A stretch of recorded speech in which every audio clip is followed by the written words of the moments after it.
Well, it gives me incredible pleasure to open this event and welcome a global audience of viewers. I'm Tom Asher, joining, as you can see from this big purple building behind me, from Columbia University, and more specifically, Columbia World Projects, which is an initiative that draws together policymakers, practitioners, and researchers to examine with fresh perspective some of the most pressing problems facing our societies today.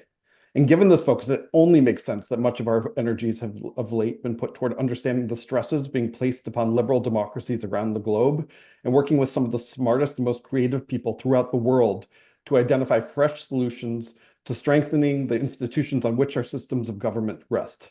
We all know that trust in democratic institutions has plummeted around the world. We feel deeply in our bones that institutions are insufficiently representative of our preferences or reflective of the concerns that citizens feel daily. And academic research increasingly bears this out. So it's with tremendous enthusiasm that I introduce this newest conversation, born of a partnership with New America, FIDE North America, and Columbia. New America and FIDE North America are two of the genuinely groundbreaking institutions I know on these topics. And if you want to find rich, meaningful conversations, they're my go-to partners.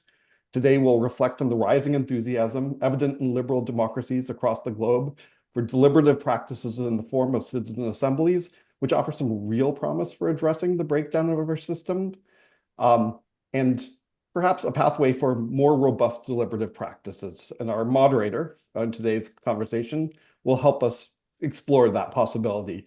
So Holly Russin-Gilman is Senior Fellow at New America, and she is a crucial member of the Political Reform Program. She's also an affiliate fellow at Harvard's Ash Center for Democratic Governance and Innovation. Her research, of which I've long been a fan, looks at building a more equitable, inclusive, and genuine multiracial, multi-ethnic democracy. She led the working group to build a trust for civic infrastructure for the American Academy of Arts and Sciences, Our Common Purpose report. She's written two books. Both of them are well worth reading. The first is Democracy Reinvented, Participatory Budgeting and Civic Innovation. The second, co-authored with Sabeel Rahman, is Civic Power, Rebuilding American Democracy in an Era of Crisis, which very frankly was important to efforts within the Biden-Harris administration to prioritize prospects for increasing meaningful public participation in government decision-making. So Holly, thank you, and please take us from here. Wonderful. Well, we are so honored to be here. As Tom said, Holly Russin-Gilman, Senior Fellow at New America. We are deeply grateful to all of you for joining us in the interwebs. We have so many people joining us. We're really delighted. And we are so honored for our partnership with Columbia World Projects, FIDE North America. I want to give a big thank you to the events team at New America, my colleagues, Mark Schmidt, Sarah Jacob, and all of you today, and also Anna from Columbia World Projects. We have modified our format to be really interactive, and we have a very special event today. So we are joined by, I'm going to use the word, one of the rock stars of the citizen assembly world, someone who has been a leader for over 20 years, really implementing, executing, strategizing, understanding what it takes to get these trial projects off the ground in local and state government, ranging from long-term budgeting for the city of Melbourne to the potential for a high-level nuclear waste storage facility in South Australia. He's the executive director of the New Democracy Foundation, and we are really thrilled that he is joining us from the other side of the pond in a very busy week of UNGA and so many important and meaningful conversations about how we re-engage residents in democracy. What are the institutional structures and democratic innovations that are possible? And how do we do it in a way that is authentic to building voice, building civic power, and building a multiracial, multi-ethnic democracy? So without further ado, I'm going to turn it over to Ian. We are so honored you can join us. And please put your questions in the Slido. We'll be opening it up to questions vis-a-vis that platform towards the second half of this event. This is going to be a very interactive, a very rich, and a really informative conversation where I think you're going to hear in a very candid and straightforward way what it really takes to do this well and how we here in the US in a very important time during a very complex election year can really look to learn from innovations that have worked abroad. So without further ado, and with our deepest gratitude to Ian. Thanks for a very generous introduction, Holly. I'm blushing. It is great. Actually, I'm speaking to you from the offices of the Irish Citizens Assembly Group, who, as we'll cover today, have run arguably the most influential projects in the world. Over about the next 8 or 10 minutes, I really want to take you through a very short whirlwind journey. Firstly, when it comes to citizens' assemblies, juries, deliberative processes, lots of names out there, what's the problem we're trying to solve? What are the core principles of the methodology? Why does it work? And then just give you a couple of proof point examples. And I hope that kicks off and stimulates a conversation. So my home is Australia, and I've spoken to a lot of democratic funders over the years in the United States, and I offer them a little provocation. I said, if you think US democracy had compulsory voting, automatic enrolment, and public funding, how much different would your democracy look like? Australia has all three of those. And while you certainly have an entertaining take on politics, ours is not dramatically better. We still have some very critical problems. And they're shared across the world. And, I really want to put to you or challenge your view. We see some challenges and we define it as this. Right now, we have built a democratic system that is hyper responsive to public opinion and where you'd really like it to be responsive to public judgment. And you might think, oh, what's this concept? What does it mean? Imagine Holly and I get arrested later tonight. We won't ask for an opinion poll of 1,000 people to decide if we go to jail. We would probably prefer a jury, a representative group of people, hear a diversity of evidence, weigh and consider it, and find common ground. Elections are opinion driven. They try to excite the emotions. They try and say, look, the other person is so terrible, the world will end. And this is actually impairing our ability to make decisions because the election cycle never ends. So we look at what's the big problem to be solved in democracy is this public opinion, public judgment gap. And the jury is a useful analogy because by and large, if you hear someone's been locked up for a terrible crime, you'll tend to trust it. Where do you start with this? First, we say to anyone in elected office, pick a very hard problem where all courses of action will earn you criticism, or possibly as well, you face impossible levels of expectation. If you're the new government in the UK and you've campaigned on fix the NHS, good luck with that. Whatever you announce is going to fall short of expectations. So what you would love is that great political asset of people from all walks of life actually immersed in the problem, realizing it's difficult and offering you some common ground recommendations for how to go forward. So for those of you who are new going, what's this citizens assembly concept? Where do I start? This is difficult. What I really hope you take away is 5 principles. These are going to be the 5 most obvious things you hear this year. And every time I do this to a government audience, people pause and go, yeah, but how many of them do we do? And the answer is 0. So let's do the whirlwind tour there. What's the first principle we look at? Am I speaking to a representative sample of the population?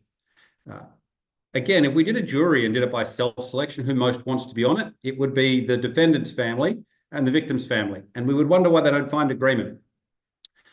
In a citizens' assembly, we do a very simple stratified random selection. And all this means is a random selection that broadly follows the census profile. We use 4 variables in Australia, 50-50 by gender, 10-year age brackets, geography. Place is a big part of your identity and where you live. And then, because Australians won't answer questions about income and education honestly, we ask people if they own or rent where they live. It's a very good surrogate indicator for people's level of wealth and education. And with just those 4 variables, the shorthand is we can put a country in miniature into a room. And straight away, what's this? One of the benefits that you're solving here?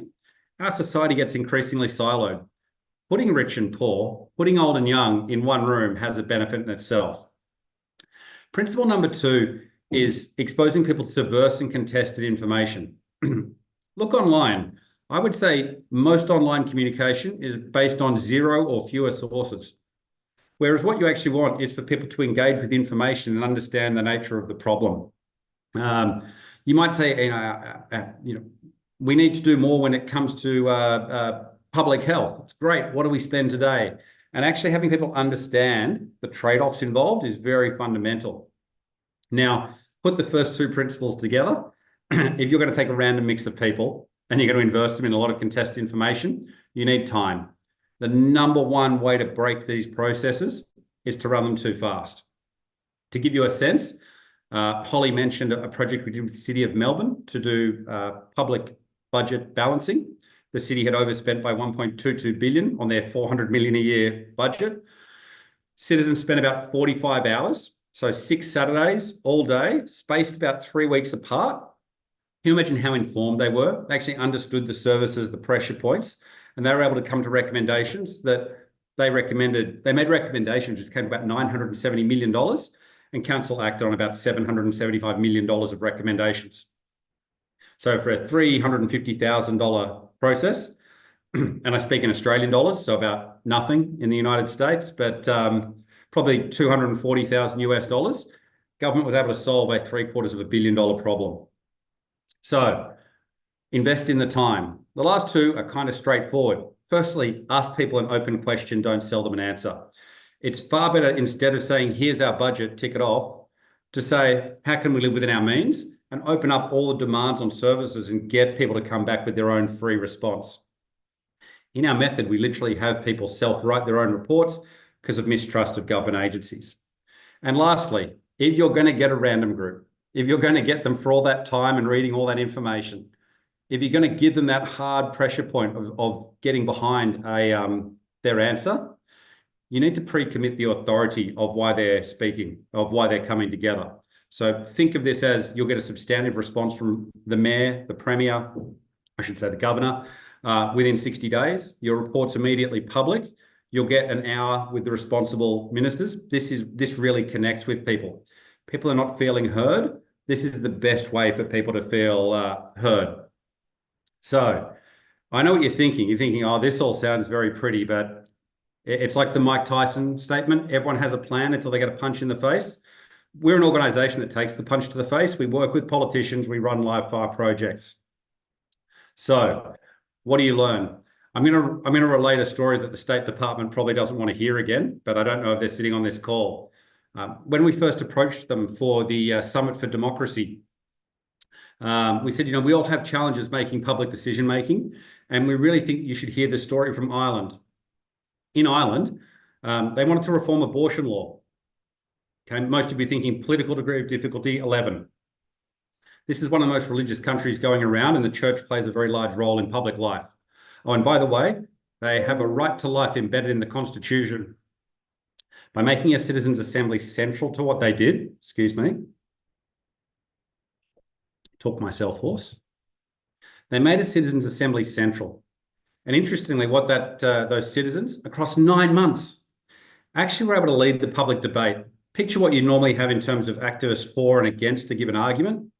And now you're injecting a third voice of people saying, I never really wanted to engage with this issue, but now that I've learned over 300 women die each year, I've got to get over some of my personal beliefs, and I've struck this midpoint.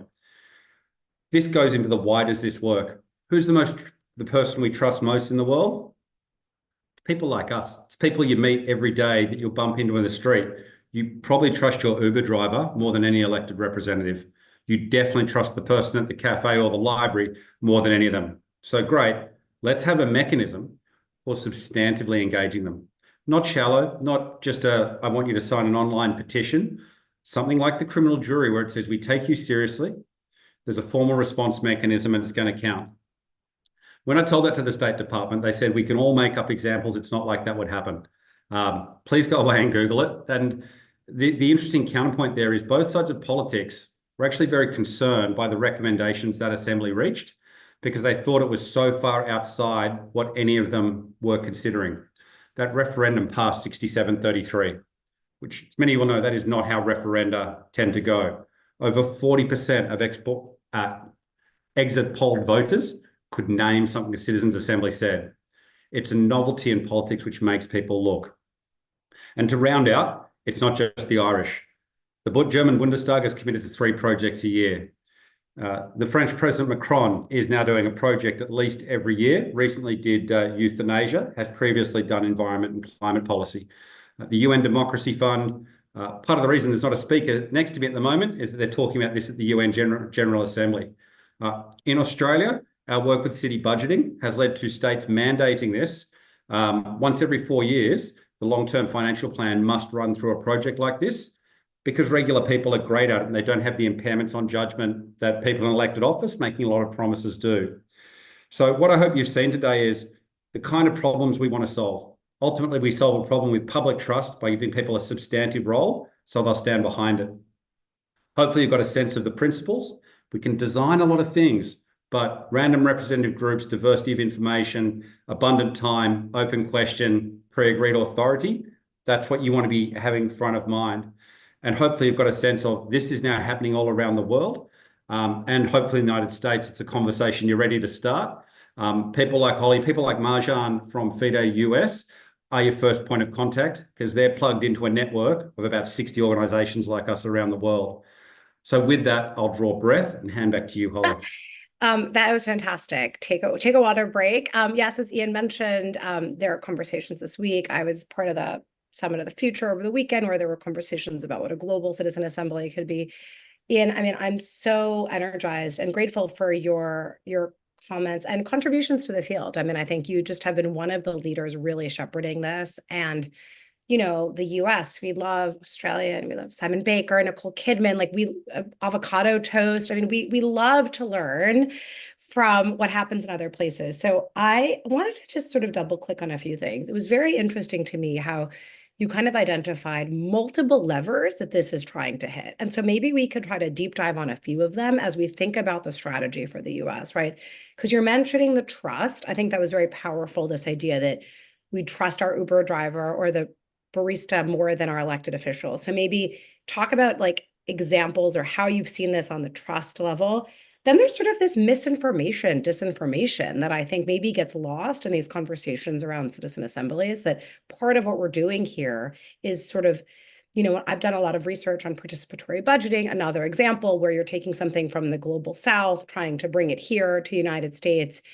And, part of these deliberative processes, when done really well, provide a sort of hands-on learning, sort of a civics education. And so maybe we could also talk about that element and then what's really required for that to succeed, whether it's childcare, stipends, how we think about really ensuring a diverse sampling, and sort of that point about representation, right? Where I mean, the US is it's a geographically diverse country. It's large, the topography, the geography. And so, one of the things that I often say when talking to our friends across the pond is like, it's very, like you have to think very local in the US. It's like you have to zoom very small to zoom out because these places are so different and the mores and the norms are really different inside place. And I really believe, and we see it in a lot of the research that we do here at the Co-Governance Project to America. How do you tap into those local level insights so that you're finding the right marriage between the topic area and the institutional design, where a resident really they know their community the best. And so sort of thinking about how you right size some of these issues, because I think that is a challenge. Well, now I've asked you 4 different questions, so I will put those all back to you, but this is really helpful. And to the audience, we are going to conduct a poll to ask you, have you heard of citizen assemblies before? And are you interested in conducting a citizen assembly? So without further ado, back to Ian. Thank you so much. And thank you. I counted 7 questions, and hopefully you answer the poll kind of after you've heard the answers. No, just hit no too soon. Okay. So out of your questions that you asked, the US is a large place. So is Australia, and it's even more difficult because mostly it's empty. On any topic, the critical test you want to apply is people want to see people like me in the decision. We look at our elected bodies and often don't see that.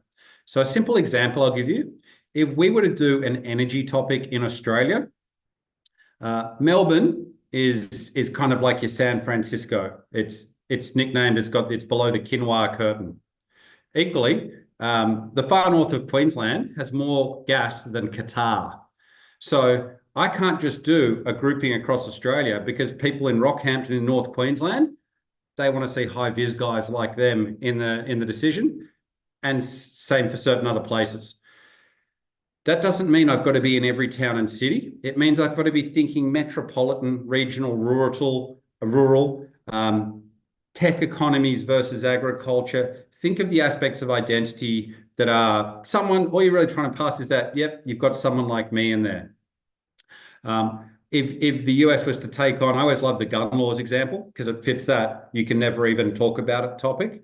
You don't need to run in every state in the union, but if you're, I've dug myself a hole with US geography here, but if you're running in Texas and California, you're probably getting two different views. Just to give you a sense. So the people who live outside those states are still going, oh, someone like me is in the conversation.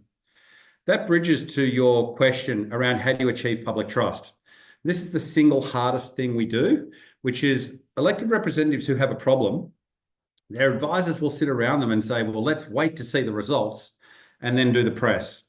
And where these projects work electrically well is where people take the risk, as the Irish did, and put the participants in the media from the start. Because that message of, I just got invited out of the blue, I don't know a lot about the issue, but it's important to me and I'm starting to learn, makes people connect with them. Say, hey, I like this, and you follow them. If you decide you like the people, you can probably live with hearing a result you don't necessarily like. Conversely, and this has been our experience in two projects where there was a bit more political timidity, if it runs all quietly and they pop out with a sensible result, but the first time the public sees that jury is with the result, if they don't like the result, they will think the jury is tricked up. That's all the mayor's friends. This is cherry picked. This isn't real. So that's how you tell the story matters a great deal. We've had a lot of success with that. And Holly, the greatest proof point we've got, we had a very unpopular government get thrown out at state level, and the local government elections were a year later. There's 150 council areas, 149 of them swung. And the one that actually increased his majority on the unpopular side was the one who'd done a citizens' jury to budget balance. And the mayor had called me the day after the election, and he said, no one understands what you guys do, but they see people like themselves making their decisions and they love it. He said, we actually solved a budget problem in the middle of that, and somehow my vote's going up. So that's kind of the proof point around where this works well. One, two, you mentioned misinformation. So we never filter information. In essence, give citizens simple critical thinking and biases exercises. Let them work it out for themselves. If you start deciding and trying to be a font of truth, that is a political decision, and this is a democratic method. The minute you rule one thing out and cross another thing in, you end up with Meta's dilemma of you're the arbiter of truth now, and this is a no-win process. Once you have time, people can figure it out through questioning. It's like the jury system, they're capable if you give them the structure. You touched on it, I won't repeat it again.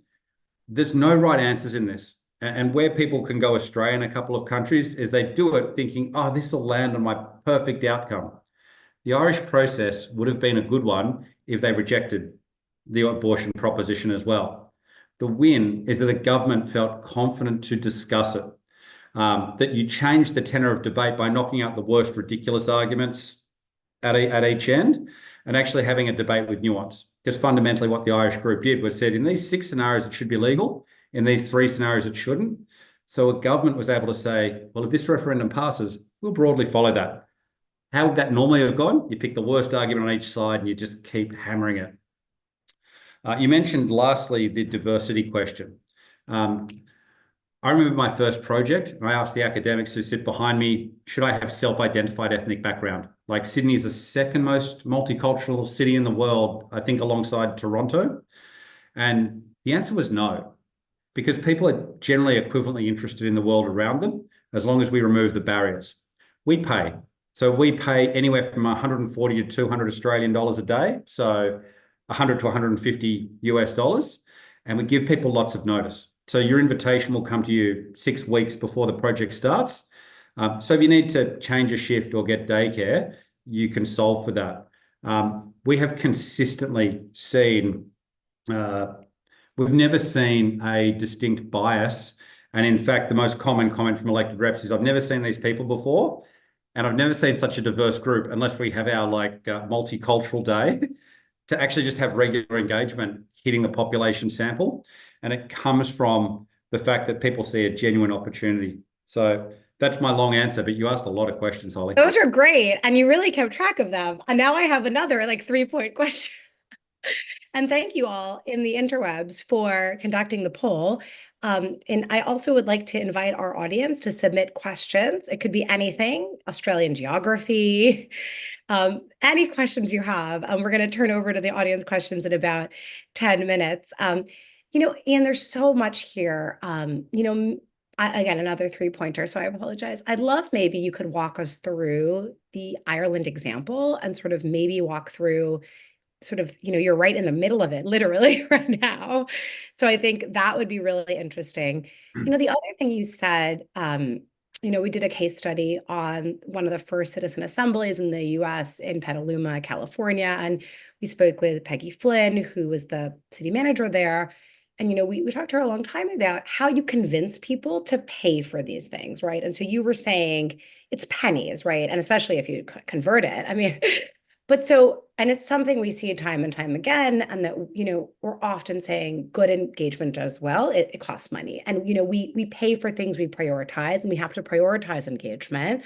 And it's really relative costs are so low compared to so many other things. But would be very curious, like how you've navigated that. And then my third question is sort of how you're thinking about hybrid models with digital tools, and that can join onto Ireland or things you're seeing in Australia, or just sort of, you're such an expert. You bring such deep expertise, including across sectors. We have leaders from philanthropy, civil society, government, academia joining our conversation today. And so how to think about, these audiences come with different questions, but there are commonalities and overlapping Venn diagrams there. So just those few questions. Sure. I'm going to start actually on the dollars question. A big part of this is norms. So when we did our initial projects, we did them to a certain level of quality. We did them 6 days, we did them 4 months. And as I mentioned, they were 250, 320,000 Australian dollars. But when it started to land in our broadsheet newspapers, like your New York Times or San Francisco Chronicle style of paper, and if you just Google Nicholas Rees Citizens Jury, City of Melbourne, you'll hit an example of that. What you all of a sudden started to see was you're solving a $700 million problem. I'll find you that money. In our experience, cost of process is rarely a barrier. And I contrast that with somewhere like the UK. The initial UK processes were around 30 or 40,000 pounds. So 70, 80,000 Australian dollars, 50 US, say. And you know what happens if that's your first project? Sets the expectation of that's what'll happen. The second way we've countered this is we operate, we're not for profit. We do advocacy, we do design, we do oversight. So often a facilitator who's in a commercial relationship with a government entity, and they'll sense the government entity trying to shrink it down and nickel and dime along the way, they'll ask us to come and present. And, it's something Marjan can probably do for you as well. We do very similar roles. You can come in and explain why you're actually massively increasing the risk of this if you do it. Where you get political buy-in early, the money problem goes away. I always ask a politician either what's hard, you got into politics to achieve something, and tell me a story of what you haven't been able to do. When you dangle the carrot of why this methodology works, no one's really sort of going, but I only want it to cost $20,000. We looked at the Australian federal government is now spending, it's going to be tiny compared to you guys, but they spend over $500 million a year on consultants like Ernst & Young. Really? And you're telling me you can't find $4 million for a national conversation of this? And those expert reports are still hitting the barrier of politics. So when it says you need to, take money from Group A and give it to Group B, it still goes bang. Just to wrap up that thought, there's a wonderful quote from Jean-Claude Juncker, who is a Prime Minister of Luxembourg. And Holly, you're smiling like you know it. And the quote is this: we all know what to do. We just don't know how to get re-elected after we've done it. Now, I would suspect there's many people in politics who would like to make some changes, and you want to ask them that question. I'd really like to do X, but I'm going to get killed on it. What they're describing is a public opinion, public judgment gap. That's where it fits. You mentioned, I'll go to hybrid technology next. There's two big, clear opportunities here. We've seen facilitators starting to experiment with a lot of success with walled garden uses of AI. Let me give you an example. power and energy regulation has 2,000 pages of regulation attached to it. You can drop all these documents into a box, so it's trained only on the regulatory environment for your jurisdiction. Urban planning, 3,000 pages of regulation. Drop it all in a box and let citizens ask questions. Can you do this? What's the barrier around that?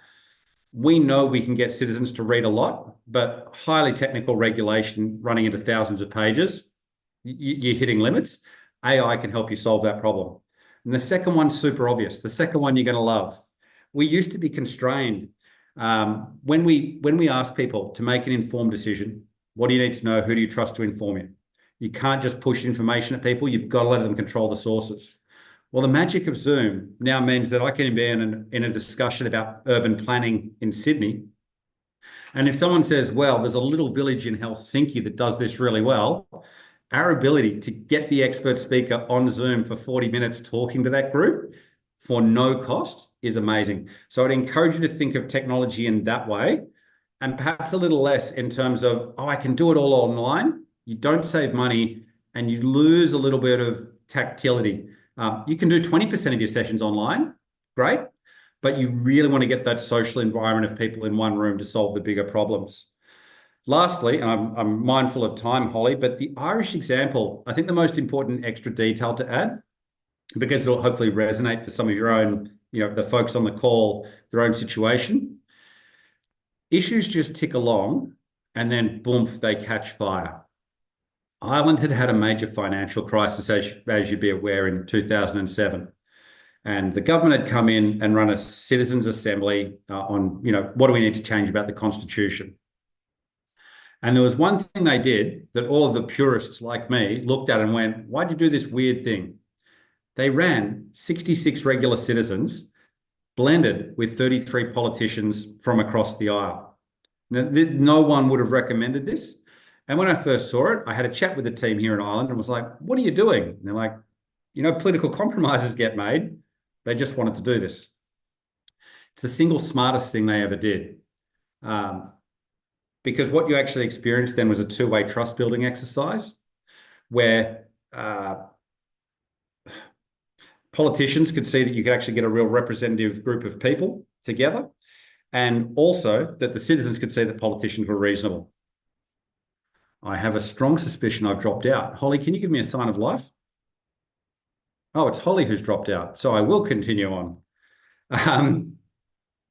That's actually the last of the questions. So this becomes really fun if someone can throw a question into the chat. Okay, Holly, I figured it was me who dropped out, so you Is it scared because me. you were talking about technology? Do you think the internet got mad? Everything's monitored, so I shouldn't feed the conspiracy theorists. But Holly, I won't go over old ground. You can watch it on the recording. But Okay.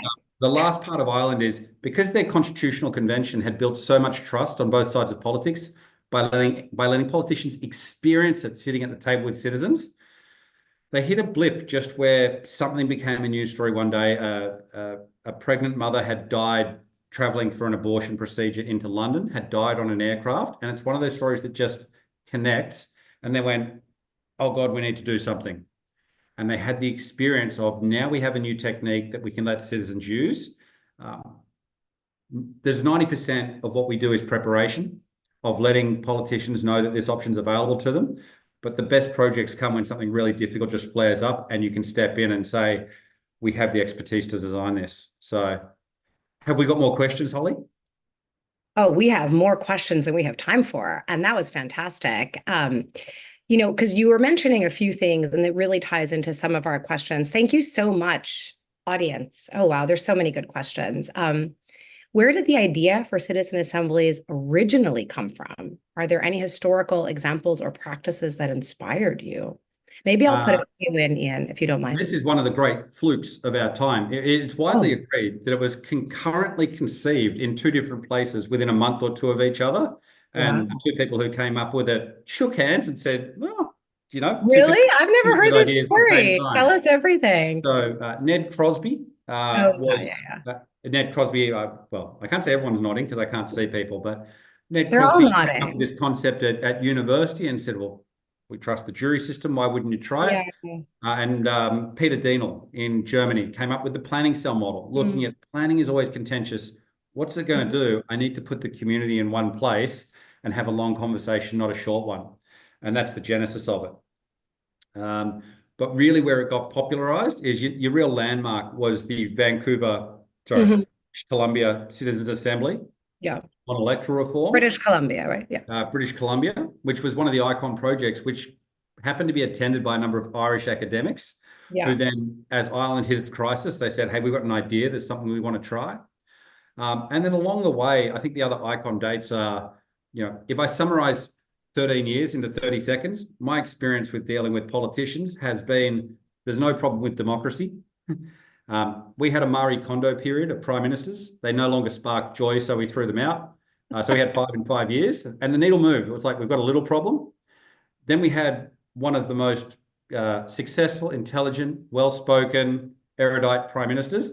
And that lasted about 3 months. So the needle moved again to, well, we might have a little problem, but your stuff is too weird.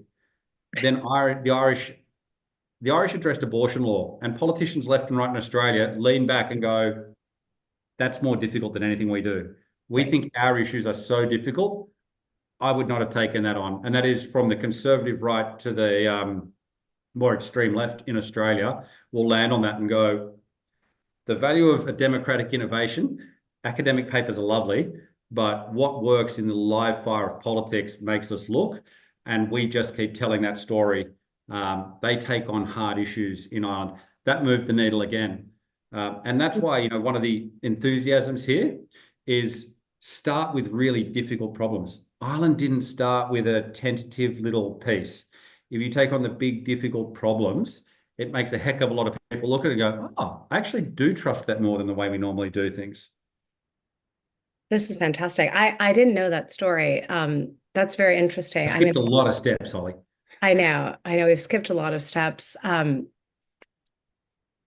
It's been interesting because I often joke when I was in grad school, I helped set up participedia.net, and I literally did the data entry myself at night in my office on citizen assemblies. And so when people are like, this is a new phenomenon, I mean, I know you must feel like this times 10x, but it's been interesting to think about how a model meets a moment. And then what you're saying also of how an issue meets a political moment. I have 2 questions, and then we have so many from the audience. The first is a global question. So 10 years from now, when you think globally, what is your dream of how citizen assemblies have progressed? And then it's January in America here, 2025. Regardless of who has won this election, if you were briefing the future president of America or the cabinet or whatever the right level is, what would you be saying? I've done this all around the world. Here are the 3 things that I would keep in mind as you really want to implement this. And then I will turn to a lot of really important, interesting questions we have in this spot. And please put your questions in. So I'm going to answer your second question first again, just breaking the orderliness of it all. The great thing is here, you have a method that does not have a political skew. No more than the jury system in our courts favors one side or the other. It is simply a method. I would argue President Trump has said a lot about draining the swamp.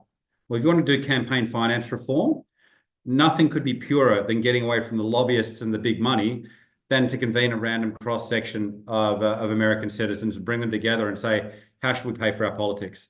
You can't just ban donations, not least because of some court judgments along the way. But that would be an approach I'd make there. What we've often found on the right of politics is if you're tired of what is nicknamed in Australia a renter crowd chanting slogans, if you're against that, then surely you're in favour of a representative sample getting a chance to think. They've probably got things they'd like to take on in terms of budget balancing. That's well suited. On the left of politics, I'd say the same thing. There's probably things you deeply believe in where you fall on the altar of public opinion. And that might be gun laws or level of welfare, topics around that nature, possibly around how you pay for public health. That would be a topic where you say we need to reset the conversation and here's the method. So I think there's a great briefing to be done on either side of politics. One of our experiences has actually been, the different levels of traction and arguments that land on either side of politics. What's often really effective is there are issues where I'm going to name check him because he's out of politics now. It doesn't matter. There was a social services minister in Australia called Christian Porter, and he said, "Look, when it comes to what I'd like to do in this portfolio, the hundreds of billions of dollars that roll out," said, "in practice, I'd like to take money from some pension earners who have very expensive houses and give it to another group. If I do that, the other side of politics will say this is the mean-spirited right cutting welfare." And he said, "I'm not being partisan. If the other side did it, 80% of our guys would say this is the politics of envy and you're kicking grandma out of the family home. We all know it's wrong and we don't address it." So the third piece I just wanted to add on that question is there might be issues where across the aisle there is dissatisfaction. And through briefings, like 1 hour workshop briefings, kind of like we're having on this call, what's the method? How could you apply it? With bipartisan groups of politicians is an extremely productive thing to do. So that's something that I encourage people in this call have the capacity to do to bring together. Global progress, I'm going to give you a short answer. There's a fabulous thing when they ask people in Ireland, what is a citizens' assembly? You know what the answer is? This is how Ireland makes hard decisions. Oh, wow. That's an evoked response. That's Now, very like you said, it's earlier days for you. It's still early days in lots of Australia as well. But big national iconic projects that solve a hard problem, people look at it and go, "Oh, that's what we use that for." I don't think you should be aspiring to thousands of projects. 1 or 2 great projects massively move the needle, and you probably want to invest your time there. That's fantastic. Well, we could talk all day. We have a lot of questions I'm going to be synthesizing around power imbalances. So sort of once you're in this deliberation, how do you train residents? Do they get briefings? How do we think about ensuring all voices are heard and considered, especially marginalized views? And we have a few questions that are saying, I actually want to be a part of a citizen assembly. I might not want to start it, but that's an interesting demand signal in itself. So sort of how we think about that. We don't want them to move to Ireland necessarily, right? So how do we think about that? Okay, so firstly, power imbalances. If someone said, "Hey, I've got to run away from a tiger," and someone would say to me, "You can't outrun the tiger. That's not the point. I just need to run faster than you, Holly." And it's what are the power imbalances in how we do engagement and public decision making today? Nothing's perfect. It's simply better. Firstly, we respect that people have different learning styles, is your first point. There are people who read absolutely everything in the fairly detailed briefing books and submissions from third parties. And we can tell just simply from the payment forms that in any group of 40 or 50 people, 3 are probably illiterate. Okay? They're capable of participating in the discussion. So picture a room that is tables of 5 and 6, frequently mixed. People will share and start the discussion. So straight away, you've moved out of a literacy barrier. We could do other experiential things. You've got time. You've got lots of time. Take people on the tours, show them the problems. We haven't hit a lot of barriers. Occasionally, to really give you the unvarnished version, where people have a very clear level of poverty, we obviously pay participants in the end. We have paid participants in advance. They simply won't get there otherwise. Money solves this problem in a major way. We've, as a research foundation, we've done 2 projects where we didn't pay participants, and it's like flicking a switch. The skew does come in. In terms of marginalized community, I'm going to torture the jury analogy one more time. If you're not picked on the jury, you might make an excellent expert witness. So while you do all sorts of calls for submissions, governments actively openly curate. We're about to do budget balancing within the city, but we know that there'll be a low response rate from, say, ethnic group X. They'll actively go out and curate their voice in. They may make a choice to have that group present, which is fine, but for reasons of bias, we'll always disclose to the citizens, you're hearing from this group because it was curated by council, demanded by the mayor, whatever it is. So we've often found it's the redundancy in there. Citizens are often, when we ask them what sources they need to make a decision, they're given an active prompt. What voices are you not hearing? There's always people beating down the door to tell you something. Think about who you're not hearing from. And again, like a broken record, with the benefit of time, they will reach it. So hopefully that gives you a sense of it. The critical piece, though, is you're running small group discussions. If you run this as a plenary of 40 people, the two loudest people will go head to head and 38 people wish they weren't there. Small group discussion helps the quieter people and helps people to mix and work together. That's fantastic. It's interesting, Ian. One of the things that we haven't talked about today, and I know we're almost at the hour, is sort of creating permanent citizen assemblies. I'm thinking here of Paris. I'm thinking here of permanent bodies that essentially can help influence laws in that way. I'd be curious, sort of, if that's one path you feel like we should be looking at, but maybe not the only path, and how to be thinking about some of the sort of telos as we in the US are sort of really nascent in this process here. There's a crawl, walk, run element to this. You can't ask people to go permanent if they haven't seen it.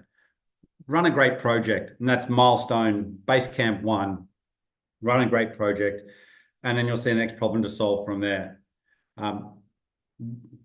We have both a good story and the next person to tread should learn our lesson. After a couple of projects that solved significant budget problems in Victorian councils, the Victorian Local Government Act 2020 was passed, requiring councils to do this for their council plan, all their services, their asset plan, financial plan. So every 4 years, they have to run a large project like this. The actual quality of rollout has been sketchy. And that's what do we learn from it? If we just had them embed just those 5 principles I touched on, just a few minimum hurdles, because what you want to avoid is saying, I'm taking a random group, but I'm only doing it for a day. It's not a deliberative process. You're kind of running a glorified poll. If you don't have free response, think about what we're trying to do here is get citizens to stand behind it and say, this is our result. So permanence is a great thing where you can achieve it, but the pressure point, why is Paris working so much better in the second version than the first? It's because they gave the trigger to the mayor. The mayor refers 3 issues. These are 3 hard problems we have not been able to solve. The bottom-up ones can be a bit utopian and feel good, and there's a school that says you pursue that, but it's so important that action gets taken. That if you haven't got that political buy-in, it's probably not the kind of permanent model you want to build.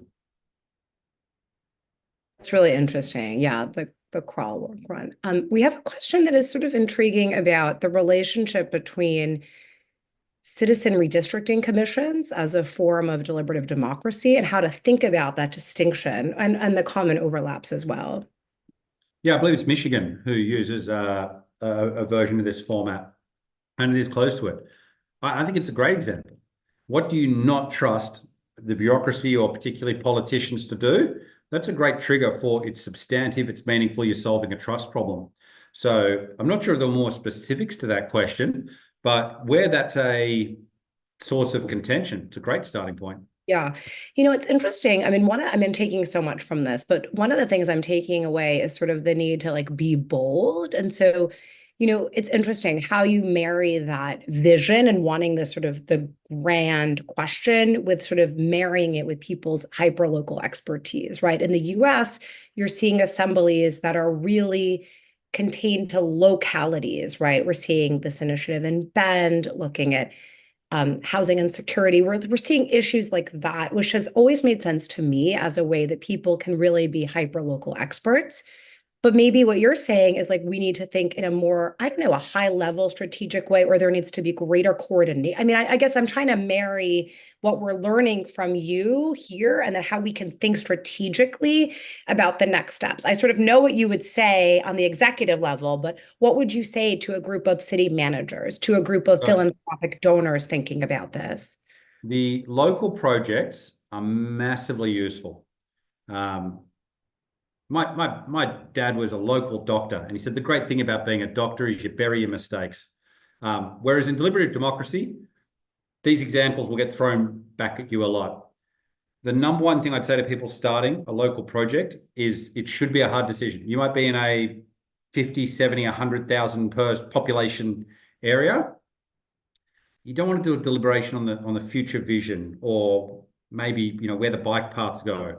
Get the ugly, gnarly issue that exists. It's why budget balancing is so good, because most local budgets are teetering a little bit. The critical next point to hit, and it's why so many of the European climate assemblies haven't worked, is a lot of public engagement is wish lists. I live in the edge of Sydney, and I'd love a bullet train. Me telling government I'd love a bullet train, what does the elected rep do? Go, yeah, that's $10 billion, get lost. In a deliberative process run well, they confront a trade-off. So if I say I want a bullet train, and the next time I sell my house, you can take, $100,000 as a tax, I've confronted a personal cost that actually starts to make it more reasonable to say, oh, okay, citizens are willing to pay for it this way. I didn't know that. And so for the local projects, hit that trade-off, hit the hard problem. And the good news is those budget processes, I didn't expect to mention this much on this call. After we've done a couple of them, the couple of former premiers, governors who support what we do, we went to Canberra and told an audience of federal politicians. And you might think, what are they caring about local councils? The problem is the same, even if the dollars are 1,000, 10,000 times smaller.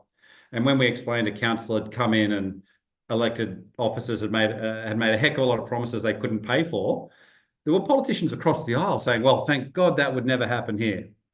And they could see the hybrid and how it would fit in. So I would say one of the local projects are often a far better place to start and get that icon story and take that icon story and sing the song, get it in the papers, get some of the headlines we've seen. We have had a headline of Hero Mayor gives power to the people. That moves the needle, because you know what? Every other mayor sees that and goes, oh, I'd like articles like that. Totally. Yeah. I mean, I often joke about the importance of seeing how the sausage is made, or the vegan sausage, insert but so the trade-offs I think are really important. And you have been beyond generous. And we know you are very in demand to work on this stuff right now in Ireland. So taking the time to speak with us, I just want to give a moment of gratitude. These things on the interwebs, they look flawless, but they're not. They take a tremendous amount of time. I want to just say thank you to Carly, Tanya, the New America team, and just a moment of deep thanks for our partnership with FIDE North America and Tom and Anna at Columbia World Projects. We think this is such an important time in the United States. While we're so laser focused, to the election, we need to think about what engagement looks like beyond elections and how we really engage residents in day-to-day decision making, and look at this as an opportunity to reimagine democracy, something that can be joyful, something that people can feel a part of. I love what you said about people are going to trust people who look more like them. And as we try to build, and the US example, a multiracial, multi-ethnic democracy for the 21st century, it is such a hard task. No one has done this really well. I think we need to be open to exploration. We need to have thoughtful and open dialogue with our neighbors who have done this. And so, Ian, you've just been really extraordinary and generous. And, as I've mentioned, we're so grateful for our partnership. And so I'd like to turn it over to Marjan. Thank you so much, Holly. Beautifully said. Ian, thank you so much for being with us. I always find your insights. I'm always learning more from you. And I especially appreciated your comments around scale and cost.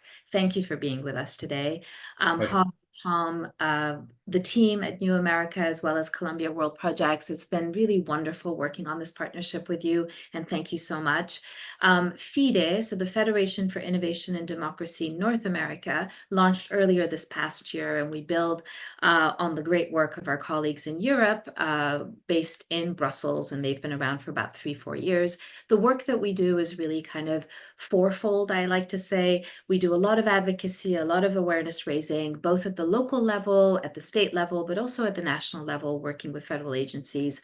And that work has been really tremendously wonderful. We are based here in Washington, D.C. We also work around technical guidance. So this is the work that we're doing specifically with citizens assemblies that are starting to pop up, as Holly was suggesting. across the United States, and there we help with design and implementation in a variety of models. We provide advisory, sort of strategic advice. We also are on oversight committees, whatever is useful to the local context. And then we also have started a learning agenda. And so we're doing independent evaluations of citizens' assemblies as they're popping up. In North America, we are in the process of finalizing our very first independent evaluation of Yukon, a citizens' assembly on electoral reform, and we just kicked off the one in British Columbia, which is the amalgamation of two cities, Victoria and Saanich. And we're going to be involved in a number of independent evaluations here in the United States. And finally, we do capacity building schools. So if we have been able to pique your interest, and the survey results suggest that there are many of you out there who are interested in learning more and potentially conducting a citizens' assembly, I would urge you to sign up for our capacity building school. This will be our second capacity building school in Phoenix, Arizona, October 22nd to 24th. We're doing it in partnership with the National Civic League and ASU, Arizona State University. They've been incredibly generous with us. And our first capacity building school was in April in Washington, D.C., and it was sold out. And there are actually a couple of citizens' assemblies that are being designed as we speak as a result of the school. So we are going to share that link with you. And please, if you have any questions, if you want more information, just feel free to reach out at any point. Thank you so much, Holly, and I'll turn it back to you. Thank you all. And thank you to all of you out there in the interwebs. We know there's a lot on your plate, and to take an hour with us and these really thoughtful questions, we're really grateful. So, thank you. I can't believe we're even wrapping up 2 minutes early. We are really, it's a team effort, and this is going to be an ongoing webinar series. Stay tuned for the next in our series as we really dive on these questions about how we engage beyond election. So thank you all so much.